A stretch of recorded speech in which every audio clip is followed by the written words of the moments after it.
don't know. So my bio backyard picks, I don't really have to go very far for mine. They're all kind of right here. Lovely. And I'm on the 6th floor overlooking a park, so I just point the camera out.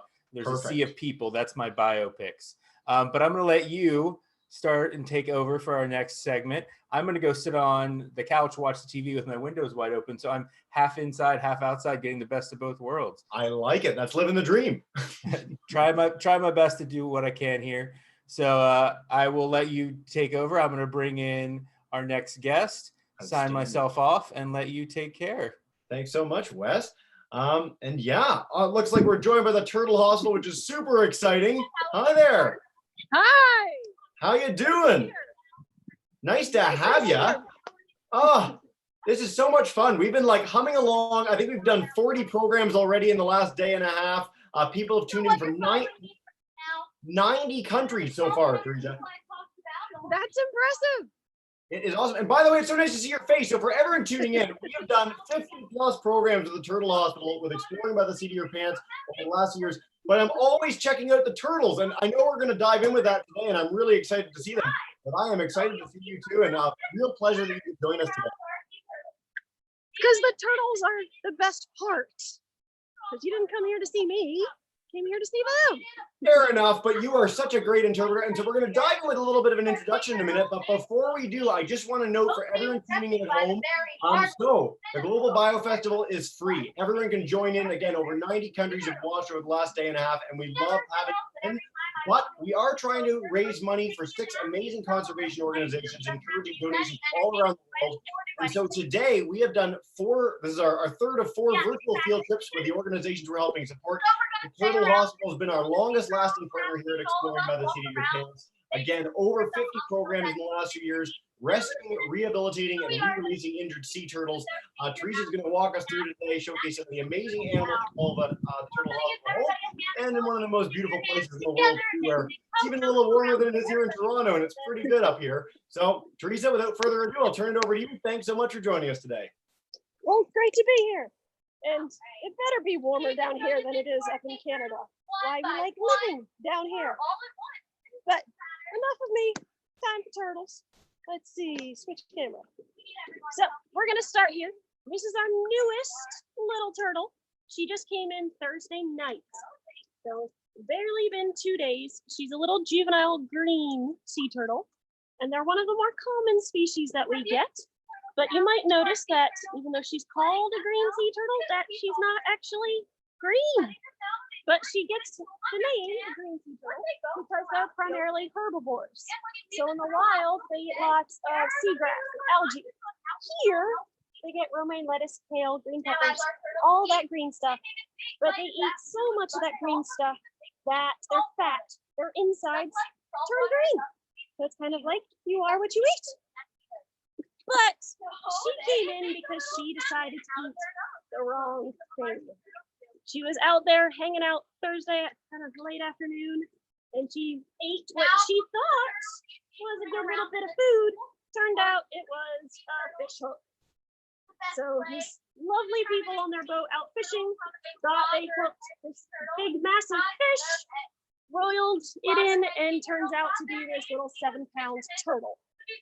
So never a good thing, but luckily they knew enough not to just cut the line and let it go, because that hook was actually stuck in her throat. So she needed to come in. So they were able to get her on the boat. We met them with our ambulance, picked her up. Our veterinarian came in. We were able to get the hook out of her throat. And clearly this is not the first time that she's done this, because she actually has a hook a little bit further down in her intestines. We can tell on the x-rays. So currently she's hanging out. We're giving her some medications to kind of grease up her insides, help her poop, because internal surgery on a sea turtle is very, very difficult. They have a hard shell, they have a hard bottom shell. You can't always just cut them open. So the best kind of course of action is to get her to poop it out. So she's here now, and she has started pooping, which is a good sign, but it's going to probably take about a week or 2 for that to come out the other end. But otherwise, she's healthy. Like, she was healthy before she got hooked. So hopefully she won't need to stay for too long. We'll just have to make sure that she won't develop an infection or any kind of side effects from having these fish hooks. But she's a really cute little green, so hopefully just a couple weeks, and then she'll get to go home. But of course, how long they need to stay always depends on the turtle. Depends on what's wrong with them. Just like with people, it takes you longer to get over a broken arm rather than a cold. Same thing for these turtles.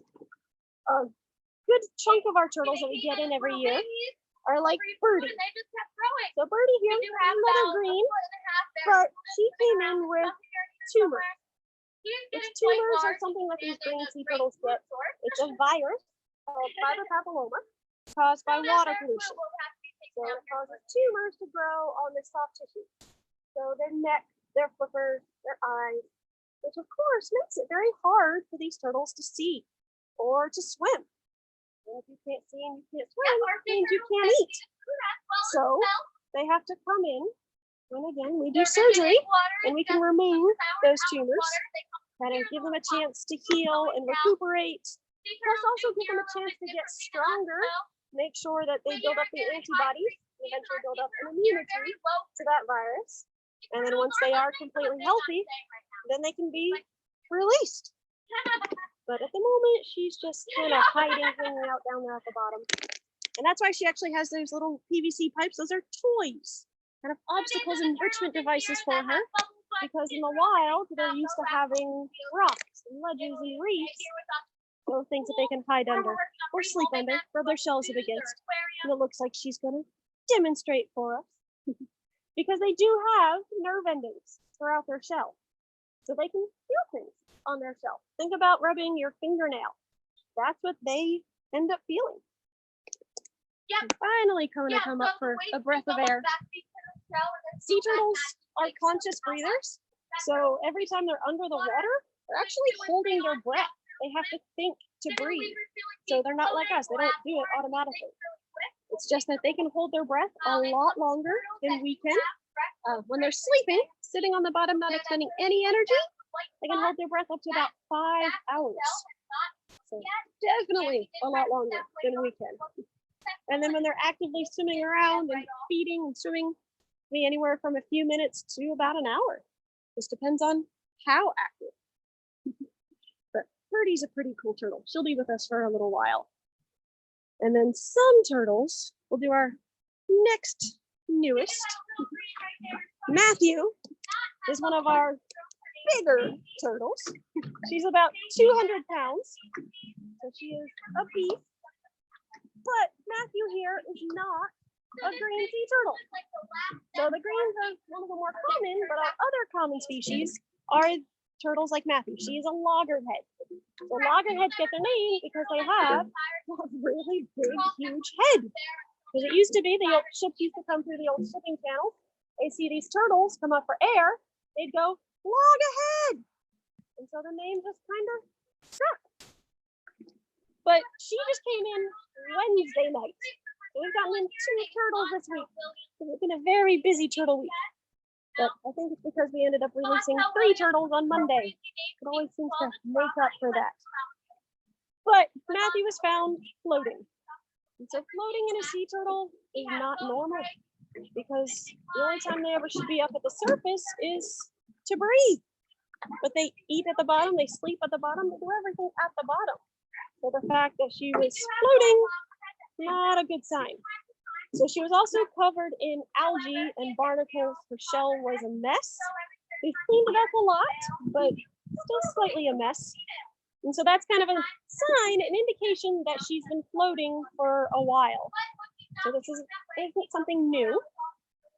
And so we know that she's missing most of that left rear flipper, but that's an old injury. Most likely it was a predator attack, but that's at least a few years old.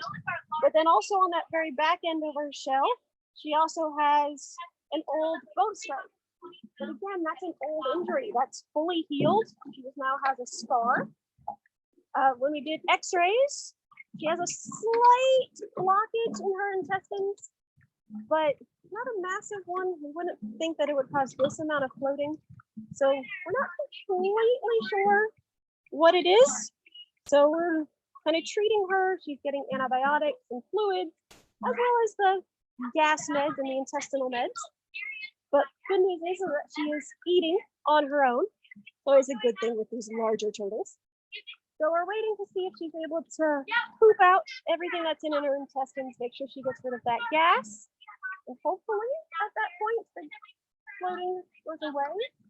But sometimes what happens with these boat strike turtles is that they end up with bubble butt syndrome, which is what happens when they get hit by a boat.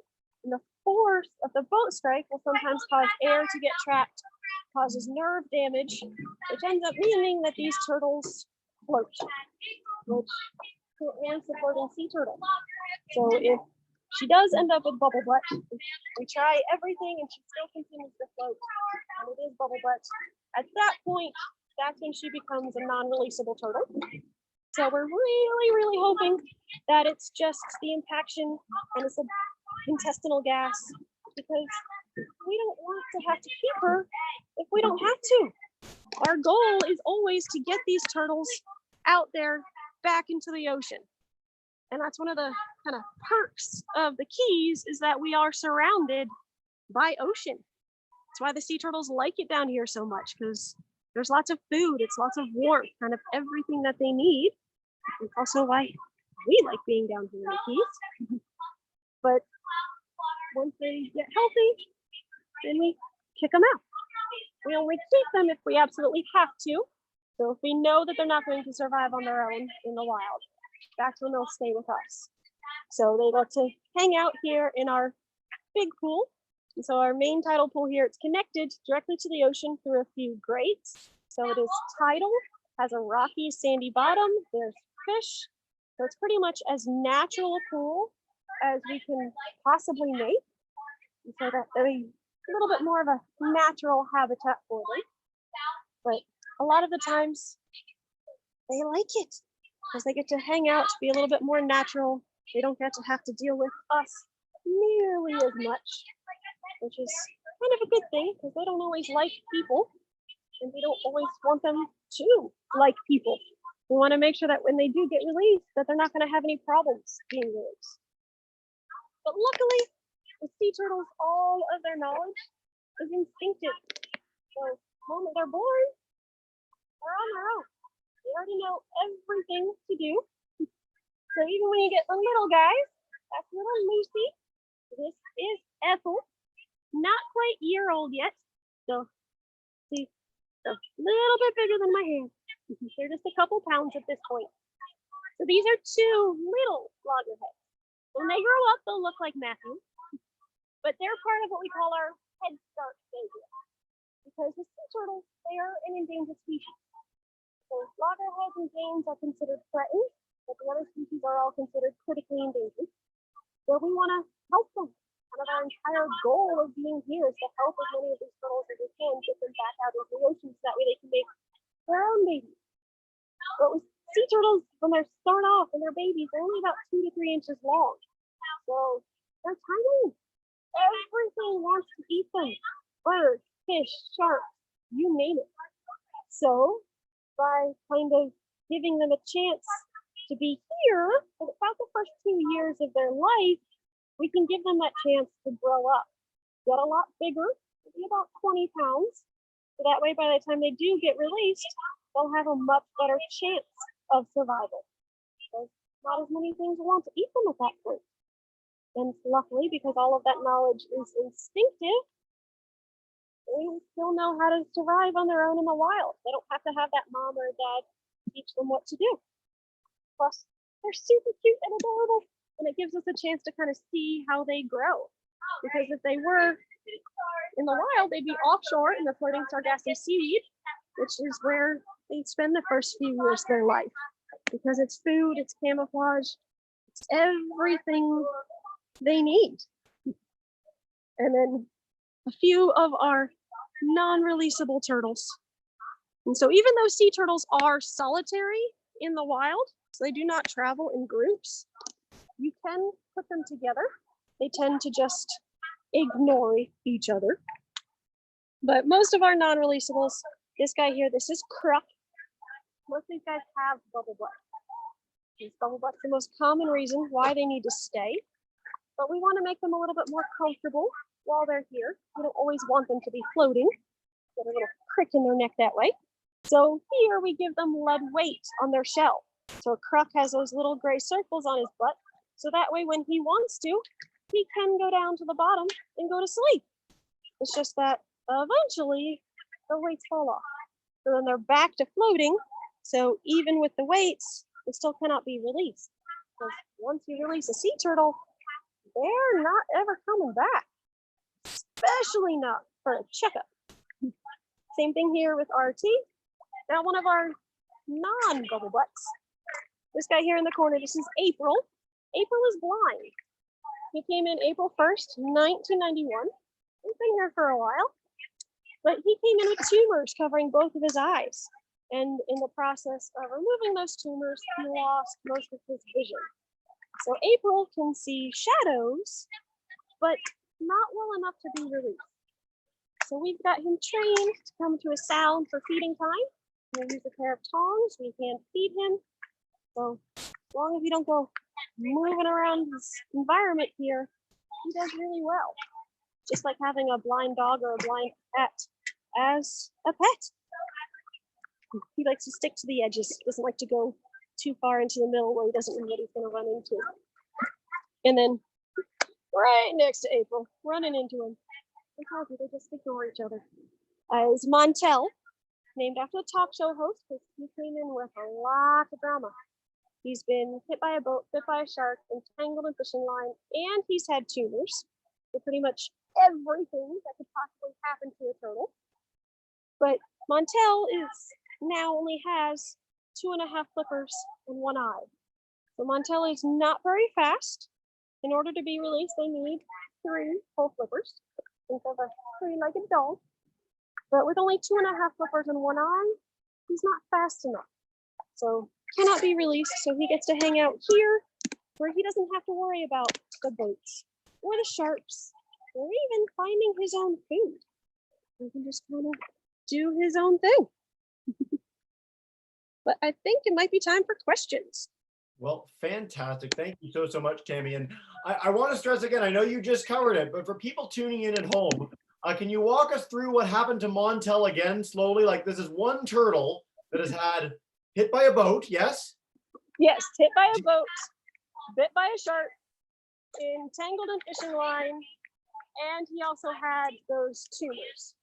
And of course, he's now at the bottom, so he doesn't want to come up to say hi again. But that's the thing. It's amazing he can come up to say hi again. And I think it's a real testament to the work that you guys do at the Turtle Hospital, that an animal that's undergone that much trauma and difficulty is able to survive and thrive, albeit in a permanent tank with you guys. But that's a really, really impressive story. And thanks so much for sharing. Well, because now he gets to teach everybody else about turtles. Exactly. Well, and it sounds like you've got some great tours going on today, which is fantastic. I mean, education is a huge part of your mission.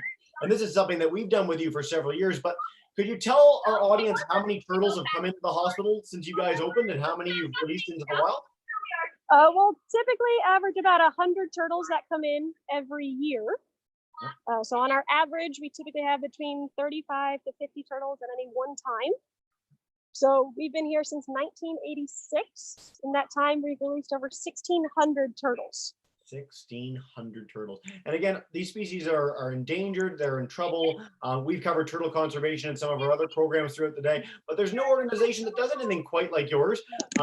And I know you've mentioned in some of your past presentations with us, you guys help supply aquariums as well with turtles that are able to live in an aquarium and thereby inspire that many more people with the amazing work, the amazing species that turtles are.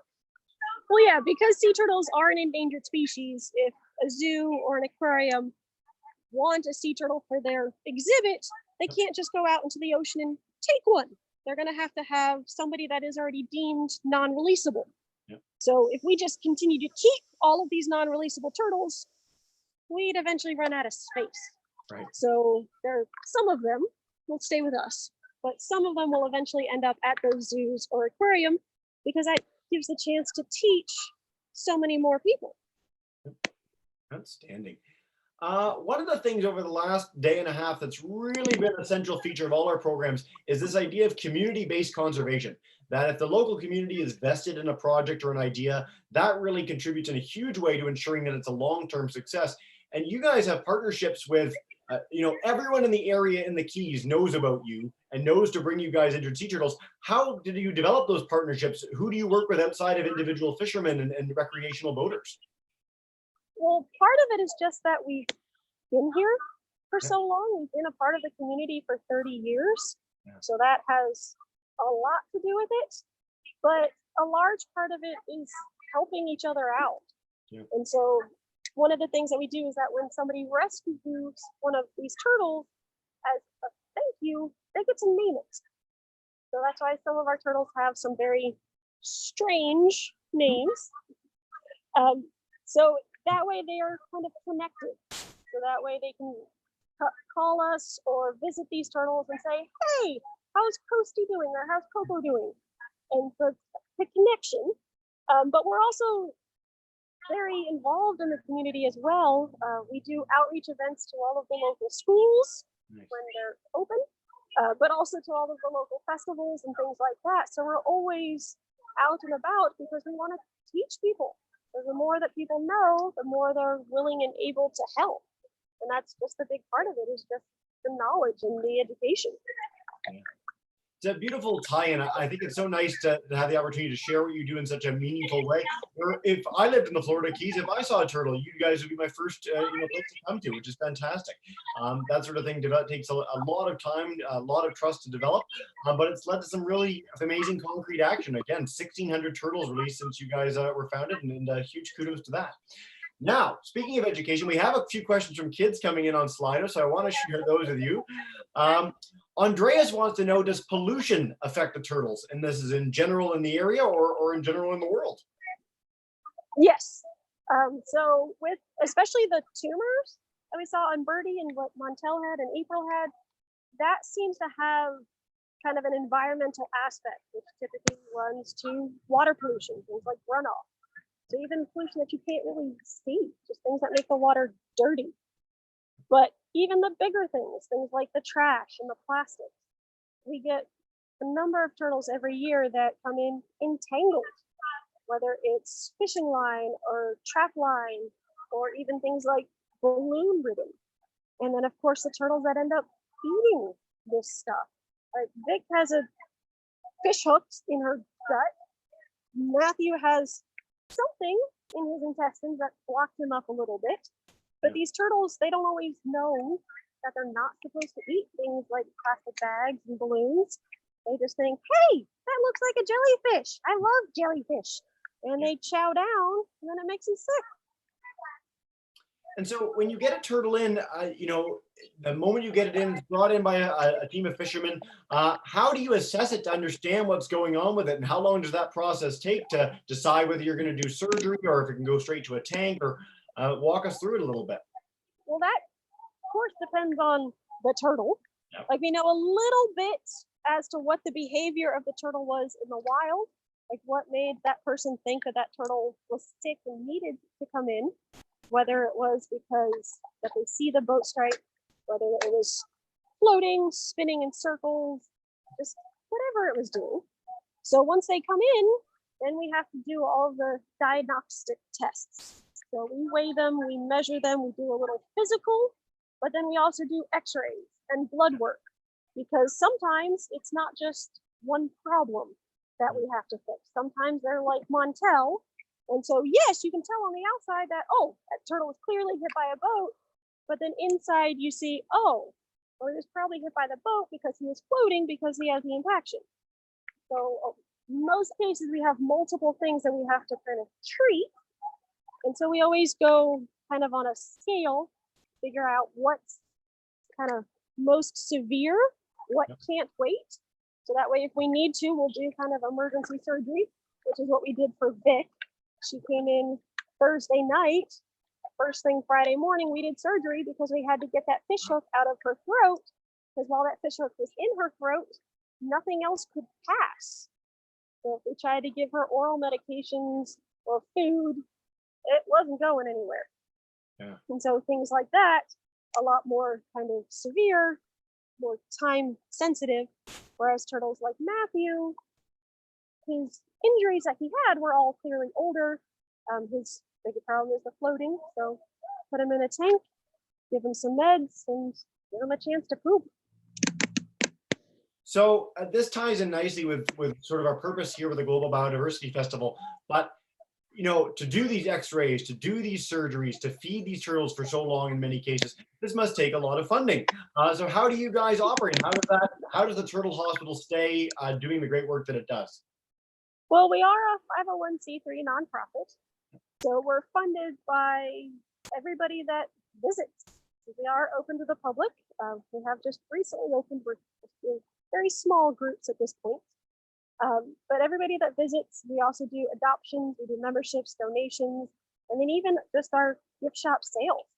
So that way everything you spend here stays here. And that's what allows us to take care of all of these turtles. Because sea turtles eat on average about 1% to 3% of their body weight a day. Wow. So like Rebel here, he's about 250 pounds. He eats a lot of squid and a lot of fish every day. You're talking up, and he's swimming away to get away from the judgment over all the food. Yep. So you know, when the world opens up again, certainly we're going to encourage everyone who's tuning in. Again, over 80 countries have viewed our programs over the last day and a half. Head to the Florida Keys, head to the Turtle Hospital in Marathon, Florida. You can keep that money there, contributing to such great work. You can also donate directly on their site at turtlehospital.org. As you like to say, Teresa, it's a pretty easy website to remember. So turtlehospital.org. And join us. So again, over this 3-day festival, it's free for everyone involved, but we are encouraging donations from people all across the globe. If everyone who'd watched our programs in the last day and a half gave just $2, we would end our fundraiser immediately. The Turtle Hospital is one of the 6 incredible organizations supporting with this fundraiser. And so if you can, donate a little, help contribute to a great cause and saving some amazing turtles as Teresa's walked us through all day long.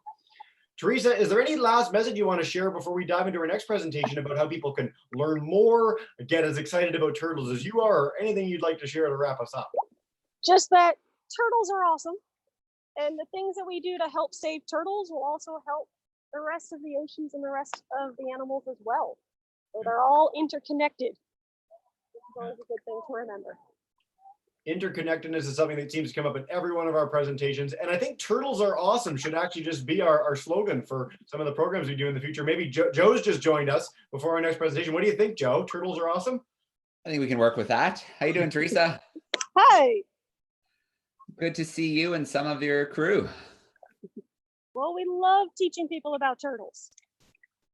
You see, today I don't have to be upset because it's nice and warm up here in Toronto. Maybe not as warm as you have it, but definitely better than some of the days we've hosted you. Yeah, I have a feeling that your definition of warm and my definition of warm are two completely different things. It's like 82 here, Fahrenheit today. Come on, give us something. Oh, okay, that is warm. There you go. But I've gone to visit family and they're like, yeah, it's warm today. It's 60 degrees. I'm like, no. I like a turtle. I like warm. We've derailed the turtle presentation with this like cross-border weather animosity. It's typical Canadian American. I love it. So, Teresa, thank you so much again for joining us today. We really appreciate it. For everyone tuning in, turtlehospital.org. You can donate on our globalbiofest.com site and check us out in the future with Exploring by the Seat of Your Pants. We do a Turtle Hospital presentation, I swear, every 2 weeks, maybe every week. And so you can come back, learn more about Teresa, about some of the amazing animals at the hospital.